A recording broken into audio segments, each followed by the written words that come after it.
much been undone for the most part, though we are off the lows of the day, Carol. We just had Randy Watts over at O'Neill Global Advisors. He talks about the technicals, looks at the macro aspects of the market as well. But technically, he says he's not, he's a little bit nervous here at this point, and he says investors should stay cautious. But what he is concerned about is that it's been orderly at this point. But he says typically a bull market ultimately ends in some really disorderly moves in the marketplace, and that we're just not there yet. He is concerned, though. He did say there's a distinct chance that we're already in a recession. He pointed to housing starting to soften, and he thinks that consumer spending is going to continue to soften because of inflation and housing prices. He said we could still see a soft landing, but it would be hard to do. It's an impossible tightrope to be walking, and a lot of people wanting to see, the Federal Reserve have to start to talk about taking their foot off of the hiking gas before we really see a bottom of this market. That's going to be a while. Yeah, he actually thinks the Fed's going to be done with tightening by the end of the year, and that maybe it's a case of, was it the end of 2023, 2024, that we're going to see the Fed cutting back on rates. Well, we're going to get a lot of further updates on this inflationary picture. Core PCE, of course, one that we're going to be looking at. I think the interesting debate was not if we're at peak inflation, but at what level do we settle out at? Even if that's a six handle, it doesn't make anyone feel good. Yeah, that's what Mike Contopoulos was talking about a little bit earlier here on Bloomberg Television. We get the closing bells here in New York. I mean, the good news here, we can start with the Dow Jones Industrial Average, which at one point was actually down about 1.6% on the day. It's actually going to finish in the green, up about a 0.1% or so, 51 points. We'll give you the points here on this day as you get some perspective here. Meanwhile, the S&P 500 is going to finish lower. It's down about 0.8%, but it could have been a lot worse there. The NASDAQ composite, though, didn't fare as well here. It gained about 1.7% yesterday or so. It's actually down 2.3% here on the day. So giving back all of those gains from yesterday, and a lot of that is because of those big cap tech names, which all seem to take a leg lower here because of that warning that we got out of Snap. As far as that cyclical trade, not much happening there. The Russell 2000, Carol, lower on the day by about 1.5%. All right, so a volatile day, certainly in the equity trade here, but definitely finishing off its lows of the session. The VIX also volatile today. We saw it up as much as 2.6, down about half a point, finishing the day just up about 1 point. So big swings in that as well as investors try to figure out, Taylor, really which way to go. Carol, I really like that you talked about the big swings. You certainly see that. You have the gainers that are up 2% and the losers that are down 6%. So that just really shows you sort of the wide range, the dispersion that we're in. Let's start with some of those gainers. For our radio audiences, we do every day sort of the second sectors underneath the S&P. It feels a little defensive, Carol. It's food and beverage, it's utilities, it's household products, it's food and staples. It really is sort of those classic defensive staple sectors. Those are up again anywhere from 1.25% to 2%. I bring you down to the bottom. Unfortunately, it's the retailing index. I know that we're looking forward to Nordstrom's, and then of course some of the semiconductors, media. I'm looking at USnap, and then of course some of these auto components as well that are off anywhere from really, Carol, here about 4 to 6% on the day. All right, good to know. Let me get to some of the gainers in today's session. Zoom, we talked about it yesterday after the closing bell when it reported its earnings. That stock up about 5.6%, top of the NASDAQ 100. Projected revenue, profit, the top analyst estimates. Perhaps not just a pandemic play, although analysts still concerned that the company could see a potential slowdown, so just something to keep in mind. This was another name, though, I want to get to that was top of the NASDAQ 100, top in the S&P 500.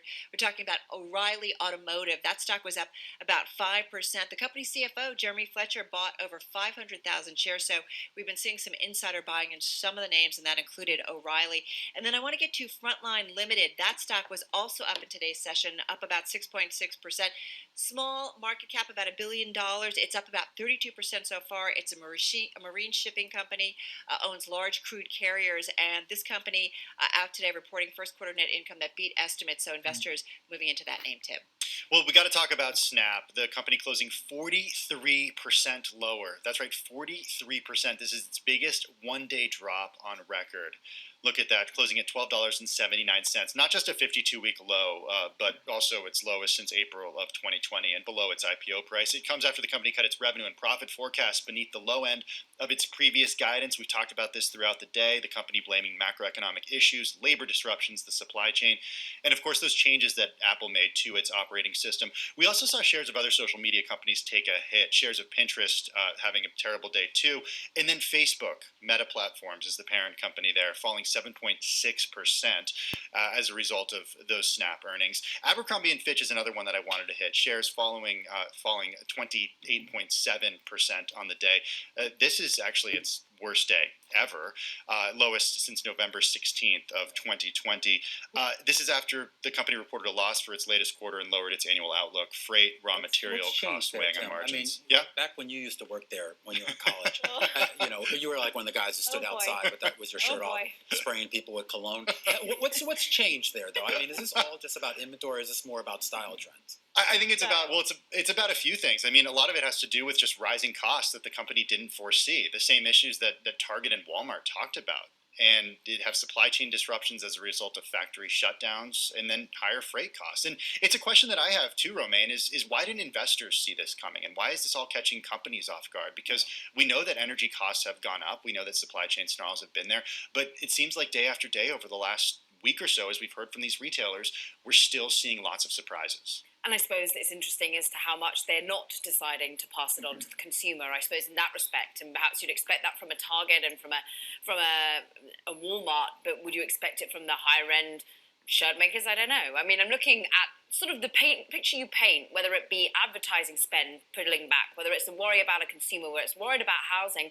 We're seeing that risk aversion in the market play out in the FX market. I go cross asset for you for a moment, and the bid to havens, Japanese yen strengthening by 0.8% against the US dollar, a move into the Swiss franc as well. These two typical haven trades that you see in the foreign currency market. We're in fact seeing the Canadian dollar, the loonie, dipping a little bit, so a weakening in the Canadian dollar as we see oil actually pull back a little bit. This as we see once again the US government trying to dip into its strategic reserves, trying to alleviate some of this inflationary pressure we see in terms of gas prices.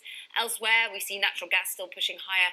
We see iron ore on the up a little bit. So mixed picture coming in terms of commodities. Really what you did see was, again, a bid for gold, that being another key haven of choice on the day. And I'm looking at what was, bid for the havens in terms of global bonds, Taylor. We see money moving into Greek debt, into the Norwegian debt, into UK gilts as well. There really was a search for a haven today. Yeah, I certainly see that search for haven. I'm going to keep this quick because I know that we have quarterly results coming out. On the front end of the curve really is all where the action was. Really strong two-year yield as we get a drop here of about 11 to 13 basis points on the 2s and 5s.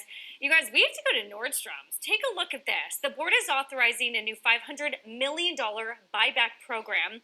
First quarter net sales up 19%. The estimate was for 9%. And they're now looking at a full year EBIT margin of 5.8 to 6.2. That is raising the previous guidance. So, Carol, again, more of a domestically focused company. But when you think about the huge pressure coming into this off the backs of a Walmart or a Target or an Abercrombie, you name it, certainly at least here painting a different picture. Well, and this is where you have to think about what this retailer is, who are their customers, right? This tends to be, to some extent, a higher end customer. Let's ask Romaine if he's been shopping there.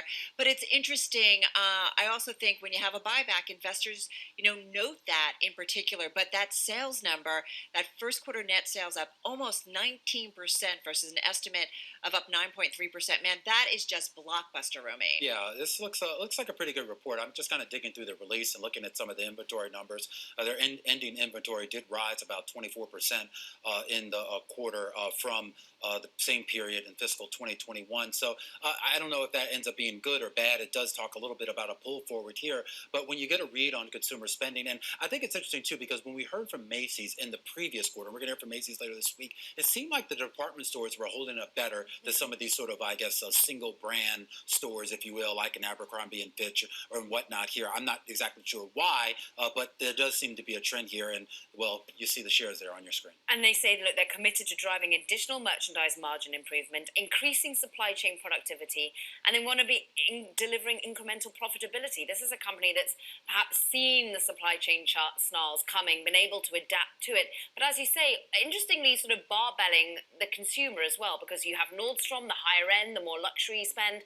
But also, we have Nordstrom Rack, the off-price offering. And this is a real area of focus for many a company, the same with Macy's and the like, as to how you manage to offer price at a time when we are all worrying about inflation. Yeah, Eric Nordstrom calling out Nordstrom Rack specifically in a statement saying that the Nordstrom Rack, including their scaled digital platform and strong store fleet, positioned us to capitalize on demand from customers who shopped for long-awaited occasions and refresh their closets. So that pent-up demand to actually get out there, go to those events, and get those new clothes after 2 years of staying in. Yeah, everyone's going out. You have formal events, and you have that people are going to. Yeah, Taylor. I see you in inventory, and I raised you one. Oh. Ending inventory is up 23.7% compared Yeah. with the same period in fiscal 2021. This is versus an increase of only about 18.7% in sales. 1/4 of that change in inventory levels versus 2021 due to a pull forward of the anniversary sale of receipts, which means that 3/4 is not. Interesting. And I just want to point out too, before we leave here, I mean, we're getting Urban Outfitters earnings as Yeah. well, and it's kind of the complete opposite story. I mean, they missed. We don't need to go through all of the numbers. Obviously, it's not an apples to apples comparison, but I do think with what you can see with the strength of a Nordstrom and a Macy's versus some of these other names, maybe that becomes a retailer story going forward here for the next few months or quarters. Yeah, shares of Nordstrom up about 14% still in the after hours. Urban Outfitters down about 5%. So we're definitely seeing a tale of two different retailers here in the after Yeah. hours. Where do you shop, Carol? Well, different. Yeah, I like different TJ places. Maxx. I like to hunt for the bargain. Uh-huh. Are you shocked? I am actually, yes. Okay. It's all about rental, folks. Exactly. All right, we got to run, guys. That's going to do it for our cross-platform coverage, radio, TV, and YouTube. Caroline, Happy birthday, wait, Caroline. Happy birthday to We don't have the you. rights to the song, Carol. We gotta stop singing. All right. Happy birthday to Caroline. We will see you again, same time, same place tomorrow, everybody.